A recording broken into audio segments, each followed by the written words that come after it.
So I had gotten to the road where the lady needed to turn, and it's a very flat, very long road, and it's a dirt road. So she was starting to turn. I ran and got back in my truck, flipped it around, and as I looked down the road, I should have seen the dust or the car. There was nothing there. It was gone. And I sat in the middle of the road and said, what in the world just happened here? This is Touched by Heaven, everyday encounters with God. Those moments when heaven and earth collide and we see God. We see His hand reaching out to us, attempting to get our attention, inviting us into a closer relationship. Here we share stories of encounter with angels, divine intervention, prophetic dreams, visions, near-death experiences, big and little God incidents. I'm your host, Trapper Jack. So glad you're here for episode 188. This could be a movie. Look at the plot lines. Look at these plot twists. Let's see. We have betrayal. We have infidelity. There's bribery. That kind of looks like kidnapping over there. Let's see. We have some imprisonment going on. Secrets. Oh, yeah. Michelle, who we're talking to today, her mom, she's got a couple of doozies. Michelle compares all of this to like a Lifetime movie. It's not Hallmark. This is Lifetime. And where's the director? Isn't God supposed to be directing, writing? Where is he? Did he leave for a few years, or is he directing and writing much of this script? And then what about that angel he sends? In the middle of this movie is Michelle. Hello. How are you? I caught up to Michelle at her store that she owns in Virginia. She's also been a nurse for almost 30 years now. And then she also has this special work she does with horses. There's a lot going on in Michelle's life. But a couple of years back, she stumbled upon Touched by Heaven, and she definitely found a home here. Well, the similarities between the things that I've experienced throughout from my childhood all the way up, I found my group of people. Another one is, I found my people. These are my people. For lack of better words, it was like, oh my God, these are my kin. This is where I need to be listening. And of late, I think about Rodney and the one who got shot. Oh my gosh, I cried through that whole thing. My gosh, 8 times. And as he's driving away, he's forgiving the guy who shot him.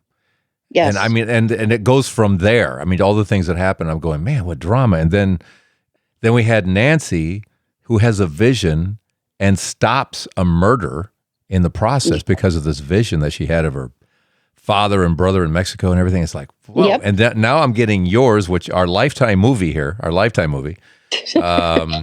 My gosh. These episodes aren't just isolated cases of this happened and that happened. They're involved in lives, complicated lives, in which impactful things happen, divine interventions, angels, and it all. For me right now, God is shooting off a flare gun in a different way for this podcast.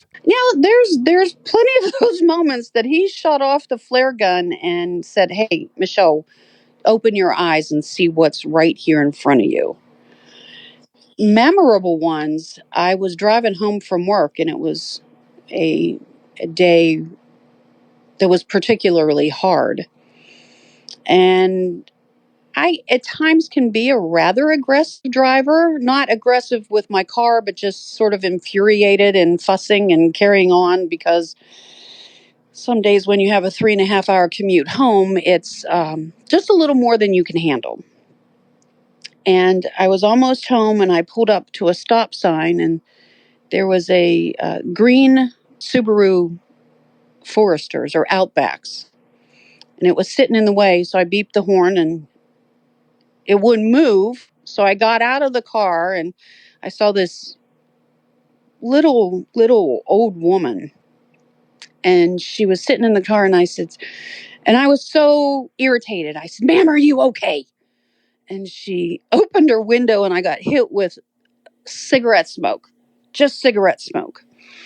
And I says, are you okay? After, I said it a little kinder and a little gentler.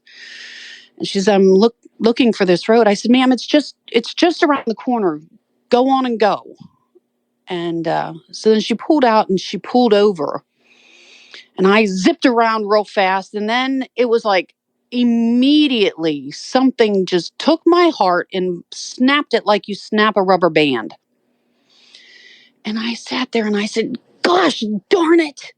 And I threw my truck in reverse and I backed up to her. I says, ma'am, I don't know why I just came back to you, but for whatever reason, I was told I need to take you to this road. And she says, I'd be so thankful if you did that. And I'm just fuming. And then all of a sudden, I don't know what the heck hit me. I started saying the Hail Mary. And then I was taken back. Like, why did I do this?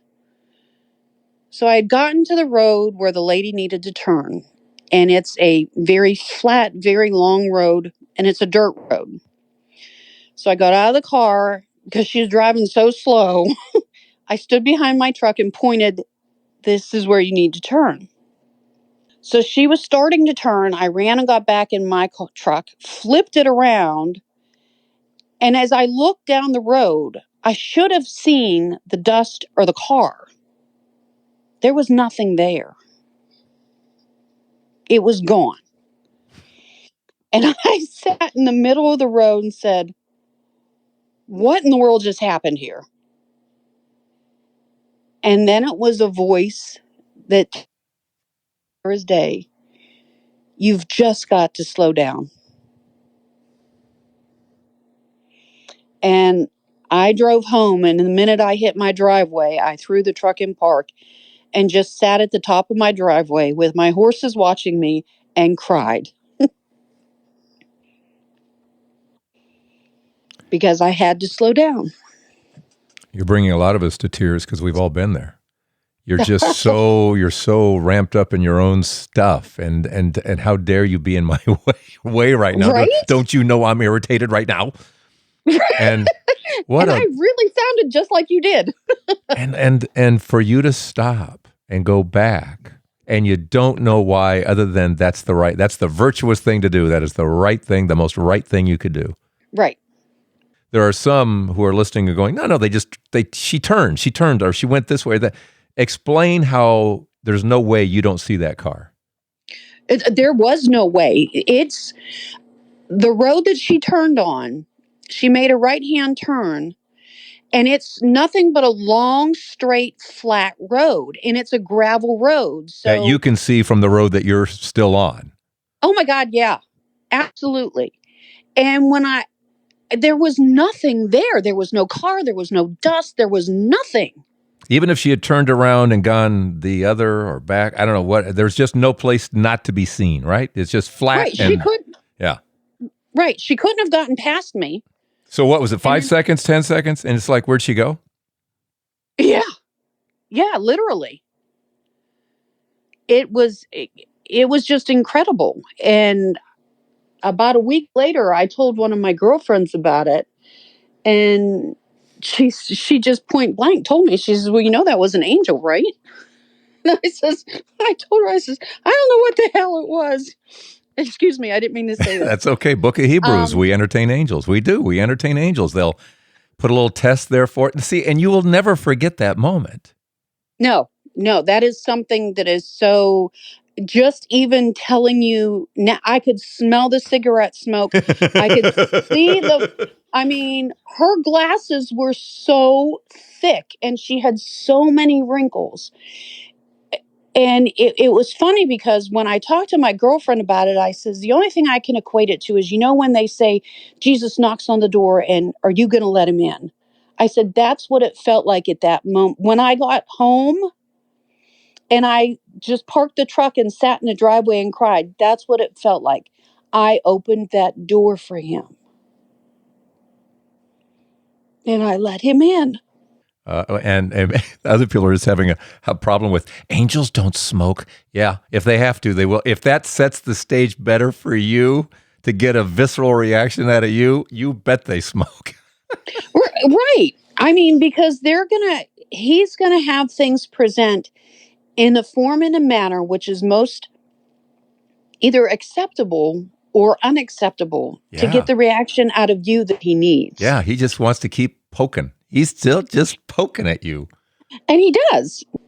As far as your upbringing goes, faith in the house, that kind of thing, not so much. Wander away, come back like many of us. Oh, Lord. I was born and raised an ultimate Catholic, 12 years of Catholic school. All of my spare time from the time I probably was big enough to be in church was at church. And then through a series of crazy events, I sort of fell away. And it took me a very long time to find my faith, the faith that was truly mine, not that of my father. The falling away part, um, that was a tough one. I had been married and had three beautiful children. And unbeknownst to me, my ex husband was having an affair with our babysitter. And further unbeknownst to me, my mom knew about the affair and was blackmailing my ex husband. Wait, you want to back up on that one? What? What? Wait a minute. What is husband black? What? Uh, my life could have been a Lifetime movie. I kid you not. My ex husband was a former military person. He had previously had an accident where he cut his finger off at work, and he subsequently had a surgery. And I was working all evening shift or night shift as a nurse at our local hospital. At that point in time, he couldn't take care of the kids, so I had a babysitter coming into the house. Well, him and the young lady decided to have an affair. Big age gap or not so much? Oh, yeah, huge age gap. She was 17, almost 18. And we were both 26, 27. Mm-hmm.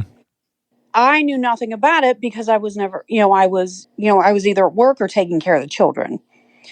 I just didn't see what was in front of my face and what was going on. But my mother knew what was going on, and she was blackmailing my ex-husband. She needed the money? I'll be perfectly honest. I really don't know. My mom, bless her heart, was such a unique individual. That's one way of putting it. I mean, what kind of relationship do you two have that she's going, That's another story in itself. I didn't find out until I was 37 years old. And this is well after I had separated from my ex-husband. Because honestly, Jack, she despised me. And I never knew why. But I found out why. At age 37? At 37. My father that raised me is not my birth father. My uncle, my father's brother, is my birth father. And you didn't know that? Until I was 37, 38 years old. This is daytime drama. This is what you'd call it now, if there were still daytime dramas, but now I don't know what they are now. Hallmark movies? This doesn't exist.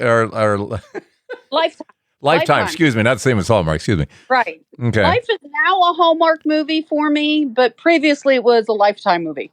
Okay, so your uncle is your real biological dad. Correct. Okay.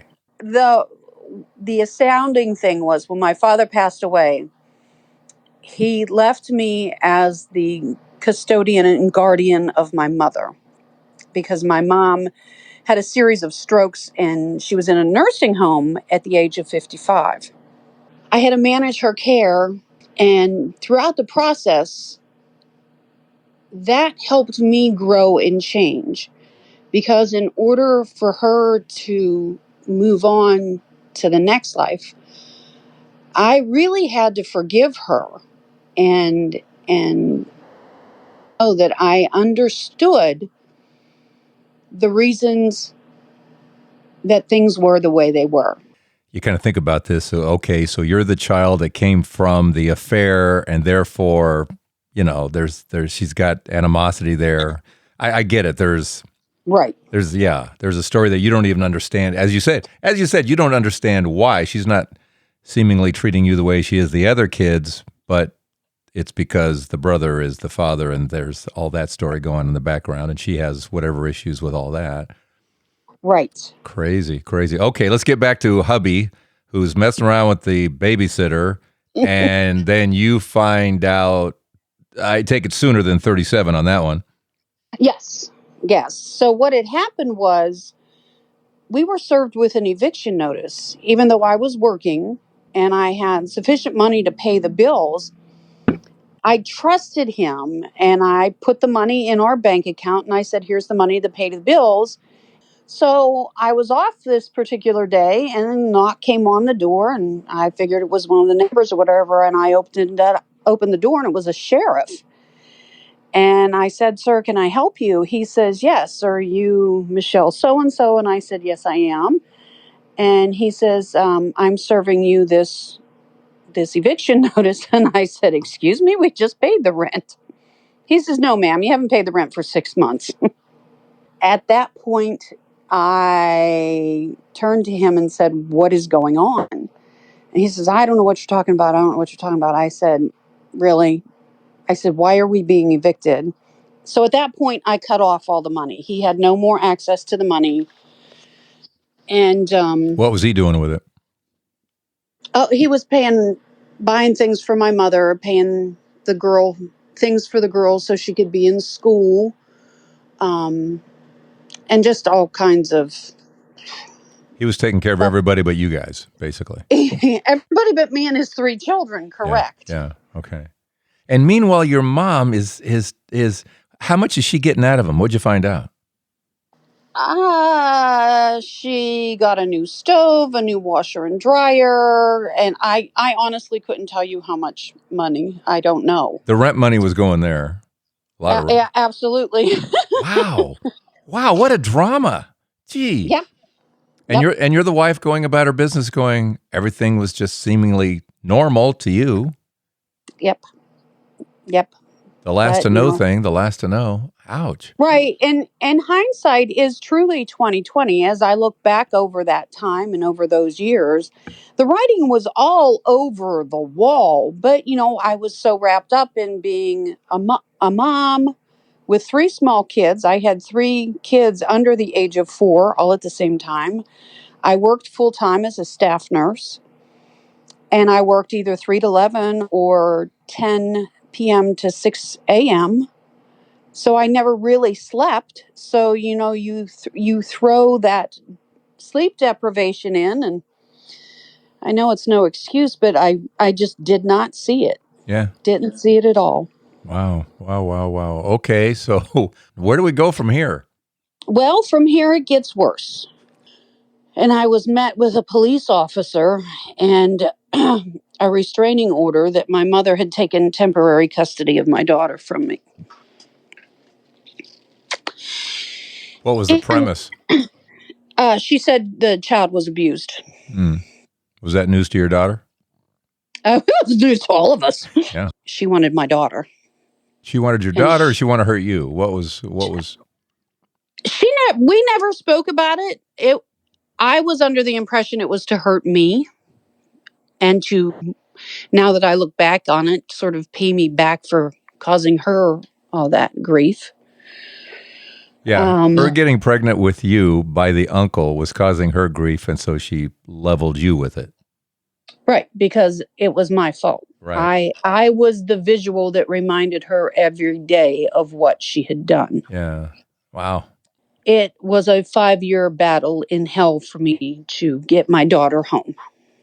And your daughter was how old? She was 4. So she's got really no say. No, she had none. Well, once I got her home, I divorced the ex-husband, and... So at what point does the divorce happen? The issues started in 1990. We separated in 1991. He went to prison in 1994, and I filed for divorce in 1994. And wait a minute. Wait, what got him in prison? Every road I take with you is like, wow, there's an interesting little detour. What was he in prison for? So what happened with the babysitter? because the affair happened while she was under the age of 18. A week before she turned 18, she filed statutory rape charges against him. And he refused to testify against her, saying that it was consensual. So he was sentenced to 12 years in prison. He was also indicted on federal charges of embezzlement because he was a part-time Army recruiter and he had used the government credit card to pay for things for the girlfriend. And your mom. And my mother. So he had two concurrent terms. And bless his special heart, he could have gotten out of prison in 6 years, but he opted to serve the full 12 years so he didn't have to go on to parole. He chose. He didn't fight. He didn't go for parole. No, he chose to serve the 12 years so that he wouldn't have to be out on parole. He could have gotten out in 6 years. Sure, yeah. But he chose not to. It was just a really strange time. And he fought me while he was in prison until the courts granted me a divorce on the grounds of abandonment because he was in prison in 1997. And the hardest part of this for me, when we go to talk about my faith, is when things started really, really getting bad, I turned to my parish priest, who he's now passed, and he had known me all my life. And I asked him for help and for guidance. And his suggestion to me was to forget about my children and just leave. And I looked at him and I said, "What did you just tell me?" He says, "You should just forget about the children and leave." And this was who telling you this? My parish priest. He's dead. He's passed away. Wow. Mm-hmm. Yep. And that was where I sort of ended my relationship, which I thought I ended. But, as you look back with hindsight being 2020, I can see where God guided me the entire way. I just didn't know it was him. Let's pause right about here in this Lifetime movie, back with Michelle and the story and the director. What is the director up to? God, that is, in this Lifetime movie. But first, our Patreon shout-out this episode goes to Julie. Thank you so much, Julie. Julie Villafuerte, who's joined the Patreon family and supports us on a monthly basis. If you'd like to do the same and keep it all going, you can come here to episode 188 at touchedbyheaven.net or go straight to patreon.com and search for Trapper Jack. Thank you so much. All right, let's get back to more of Michelle. And this could be a movie. Is God the director? At that point in time, I swore that God was just a beautiful story in the Bible, and the Bible was an interpretation of man, and that's how it was for me for a very long time. Okay, so it's just story stuff. It's Mythland. Yep. Okay. Yep. Now, did you actually believe that, or did you say, based on what I'm going through, it's La La Land? What does that mean?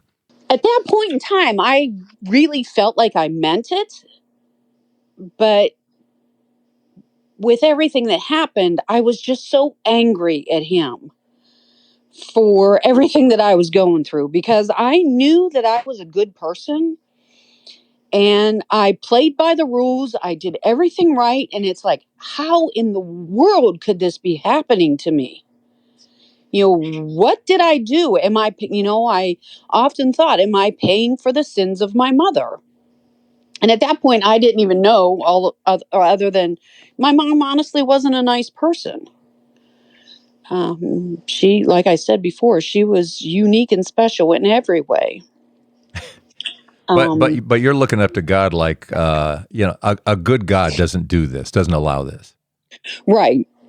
I just couldn't fathom how this could be happening to me. I really couldn't understand that. And, I know now that a lot of it happened to design my future and make me who I am today.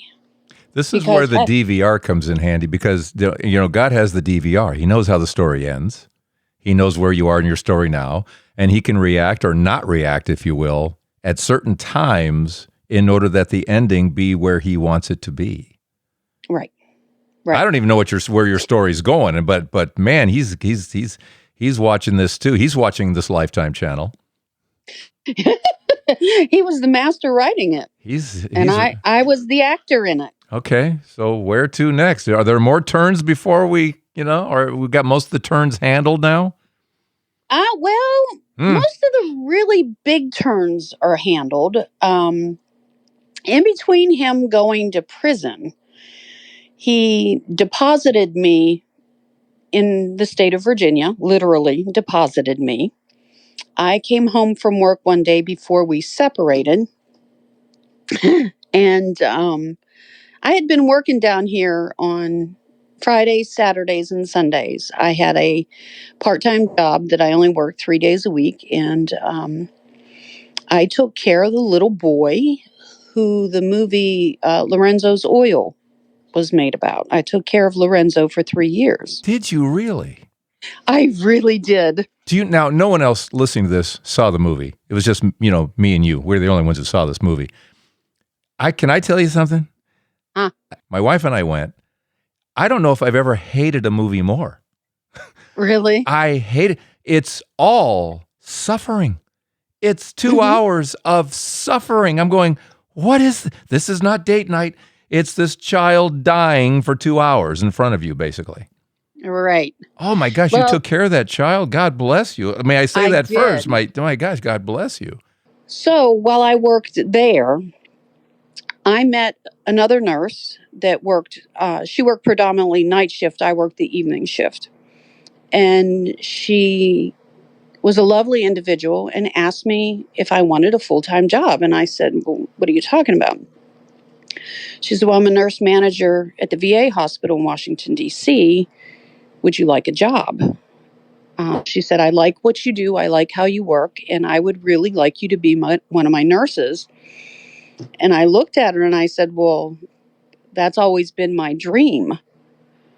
I just celebrated my 29th year with the VA on December the 13th of this year. Wow. Congratulations. Thank you. And that's how I got deposited into Virginia. I was still working in Pennsylvania. I had another part-time job up there, and I came home from work one day, and my ex-husband says, the house is packed, the moving van's here, and you're going to Virginia. And there was an apartment already rented for me, and I was deposited in Virginia. And then I got the full-time job at the VA, and that's where I've been ever since. Okay. We're working our way towards God. I feel him coming. Yes, he is. He is. He was the one that brought my current husband into my life. We've been together 25 years now. Again, congratulations. So, okay, so where are we now in all of this? Okay, you got you're located now where you were supposed to be, the hard way. Right. It all feels like, again, more betrayal, but okay, you're actually where God wants you to be. Yeah. Since I've been down here, life has completely turned around, and it's funny, you find God in the most amazing ways. He presents himself in ways that I never thought I would imagine. And sometimes it is, to coin the title of your story is Touched by Heaven. If we only had that one angel, thick glass smoking angel story, but I sense there might be a couple of other things that have happened along the way as well, too. You mentioned work, you mentioned elsewhere, so go ahead. What else? There was this one particular patient that was very, very attached to me. And I had gotten to know him very well, and he had been with us for several months.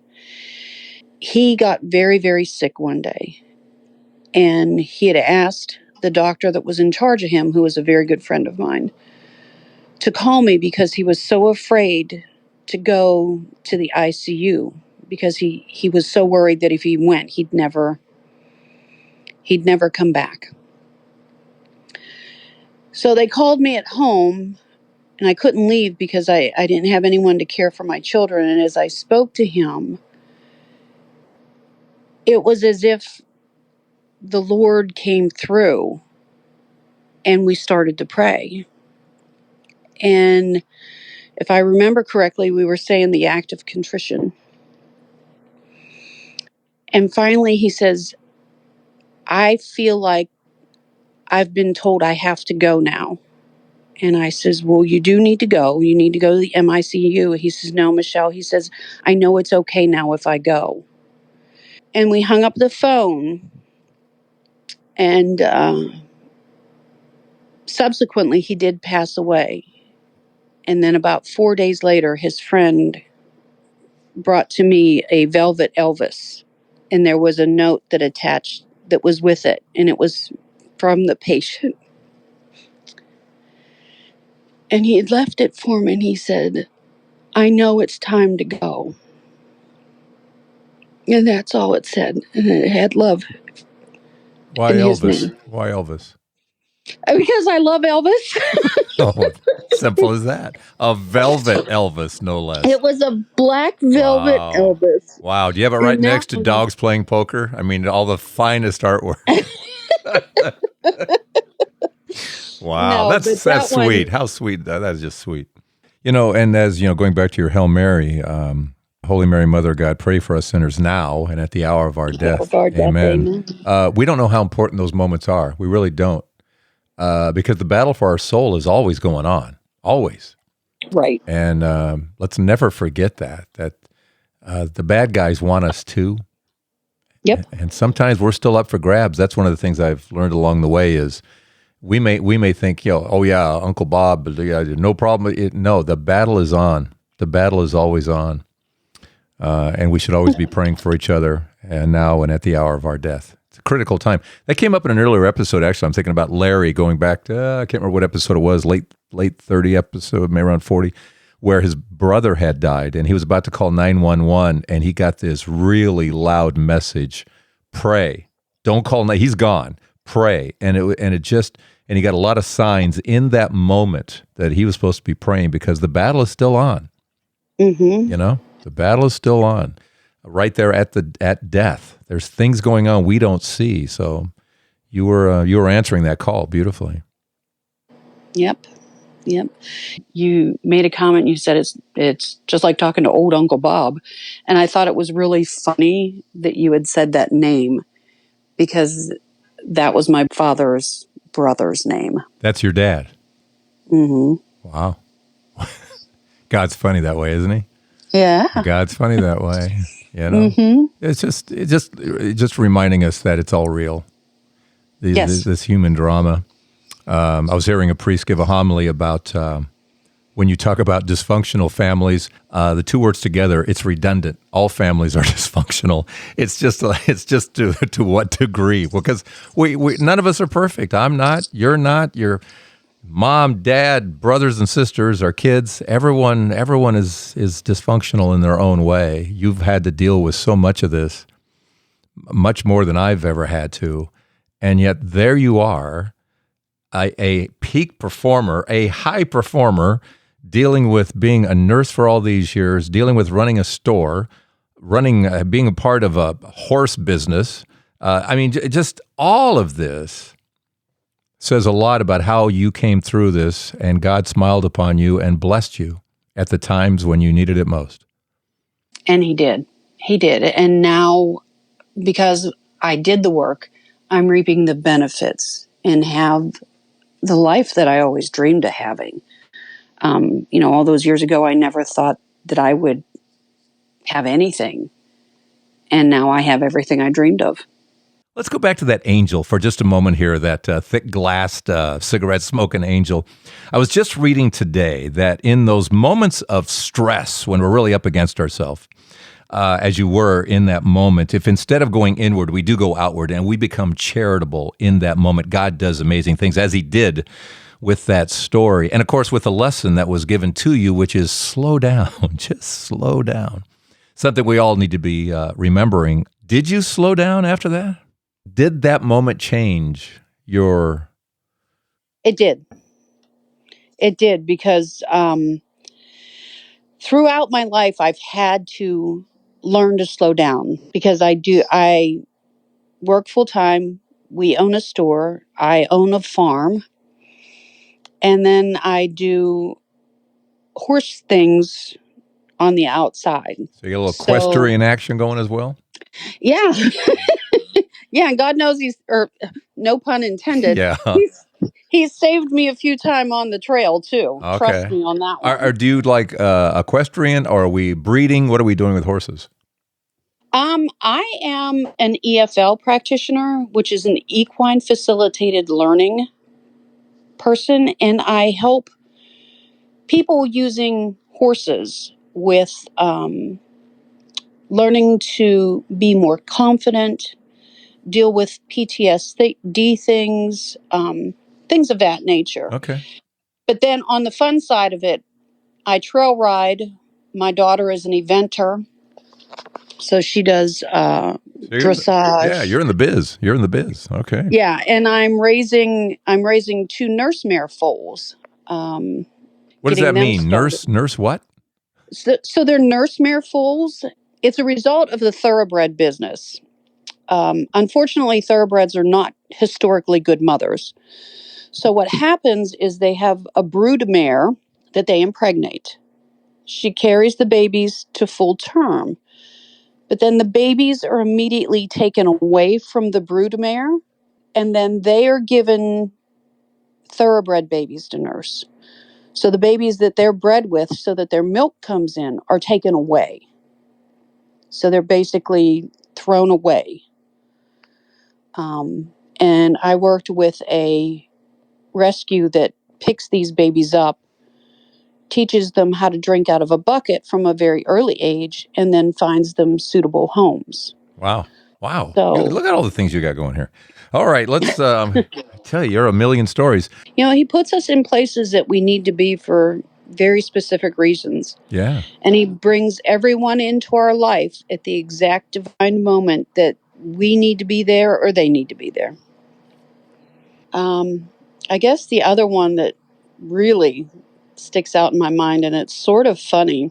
When my children were young, they used to drive junior dragsters.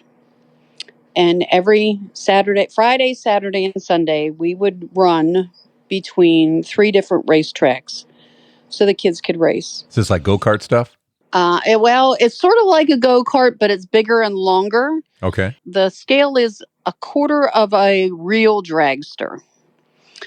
So these little cars would do 70 and 80 miles an hour. Wow. How old are your kids doing this? How old? Oh, they were 8. Gee. 8 through 15. I mean, it is a straight line. Just keep it straight. That's right. And this one particular day, we were in the minivan towing the trailer with all these race cars in and all 5 kids. My husband had the cruise control set. He was going a little faster than probably we should have been. And I had always teased him that my grandfather was sort of like my guardian. And I told him, I said, anytime you smell cherry tobacco, that's my grandfather with us. And now I know that it's truly the Lord, and that's my sign, this cherry tobacco. So we're driving down the highway. All of a sudden, we smell cherry tobacco, and the cruise control kicks off. And we're thinking, well, what the heck? So he sets it, and we're going down the road. It kicks off again. And it's like the smell of cherry tobacco is completely overwhelming in the van. So he gets a little irritated, and I start laughing. He says, this is not funny. There's something going on. And next thing you know, there's the siren behind us. Whoop, whoop, whoop, whoop. So my husband pulls over, and the officer comes up, and he says, sir, do you know why I pulled you over? And we're like, no. And he says, well, you have an extremely low tire on your trailer, and you don't have any trailer lights. And it was dark. And we just both looked at each other, and it was like, that was just not being pulled over. It was the divine intervention Luckily, we had a portable compressor in the back because we had the race car, so we were able to pump up the tire. He was able to check the connection and fix the lights. As we pulled off and we made the rest of the way home, the cruise control stayed on. Of course it did. So, And the biggest miracle of all, you didn't get a ticket. and we were safe. Yeah. Nothing happened to us. He does step in when he needs to. Yeah, And he's always there. But for me, it all points to the divine. Yeah, amen. A lot of times I like to ask people how they pray, what in the course of their day. My cousin had sent me a book with the prayers from Padre Pio, which I really didn't know anything about. One of the prayers that's in this little book is called A Prayer for a Peaceful Heart.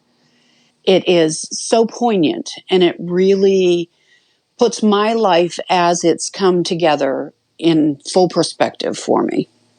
How do you go through your day? Is he in the car with you? Is Jesus there? Who's traveling with you? How do you do it? Are you one of those that's kind of in constant conversation, or is it a little more organized in terms of here's my time in the morning, here's my time in the evening?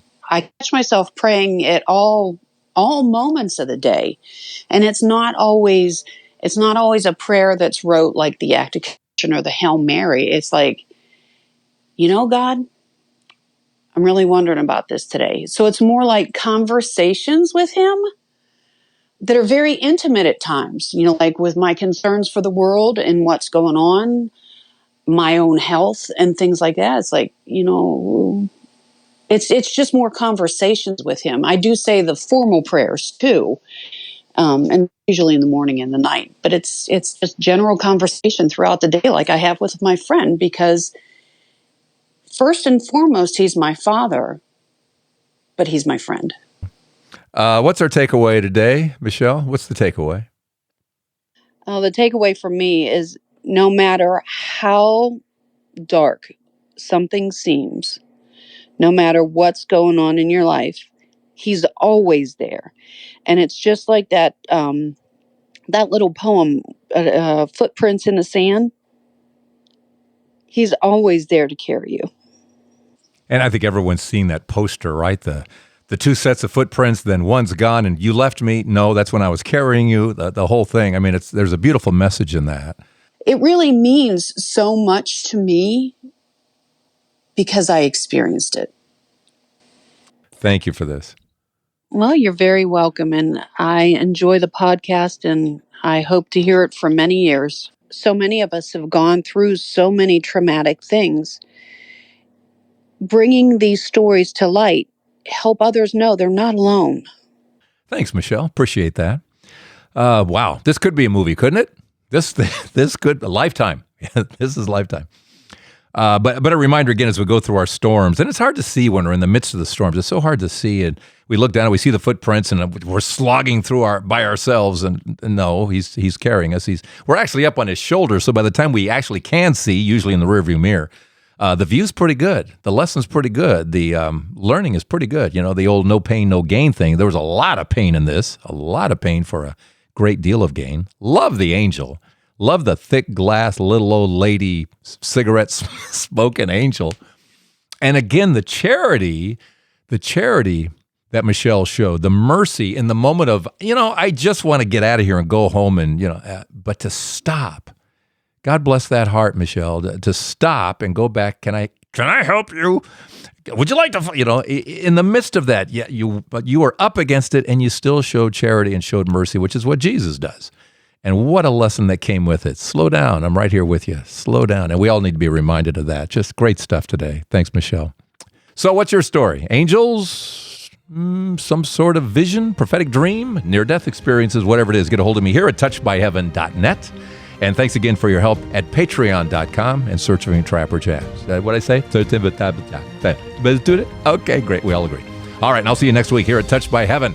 Everyday encounters with God. I'm Trapper Jack.